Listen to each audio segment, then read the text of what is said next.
আপনারা দেখছেন আমার কাছে নির্বাচন কমিশনের দেওয়া এসআইআর ফর্ম। কোনো ঘাবড়ানোর কোনো প্রয়োজন নেই। আমি যেরম বলবো ঠিক সেরমভাবেই আপনারা ফিল আপ করবেন। দেখুন, প্রথমে আছে জন্ম তারিখ, দেখতে পাচ্ছেন, আপনার জন্মসাল এখানে লিখবেন। তারপরে আছে ঐচ্ছিক নাম্বার মানে আধার নাম্বার আপনি বসিয়ে দিলেন। তারপরে মোবাইল নাম্বারটা দিলেন। তারপরে হচ্ছে পিতা বা অভিভাবকের নাম, মানে আপনি যদি করে থাকেন আপনার বাবার নাম। আচ্ছা, তারপরে আছে মায়ের নাম আপনার। তারপরে মা বাবার যদি এপিক নাম্বার থাকে সেই এপিক নাম্বারটা বসাবে, যদি না থাকে কোনো ব্যাপার না।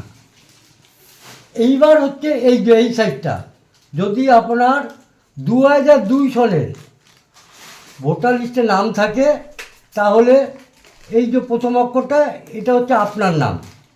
আপনি এখানে আপনার নাম লিখবেন। তারপরে আপনার এপিক নাম্বার দেবেন 2002 সালের।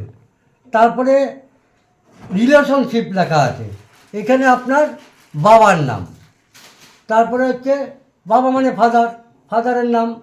তারপরে আপনি কোথায় থাকেন, নর্থ চব্বিশ পরগনা, ওয়েস্ট বেঙ্গল, আর যেখানে ভোট দেবেন মানে পানিহাটি।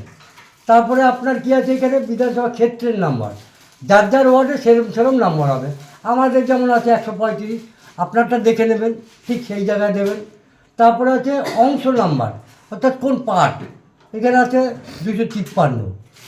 আর এখানে আছে ক্রমিক সংখ্যা, অর্থাৎ 2002 সালের আপনার ভোটার লিস্টে যেই নামটা মানে নামের আগে যেই সংখ্যাটা থাকবে আপনার ভোটার লিস্টে, সেই সংখ্যাটা এখানে বসাবেন।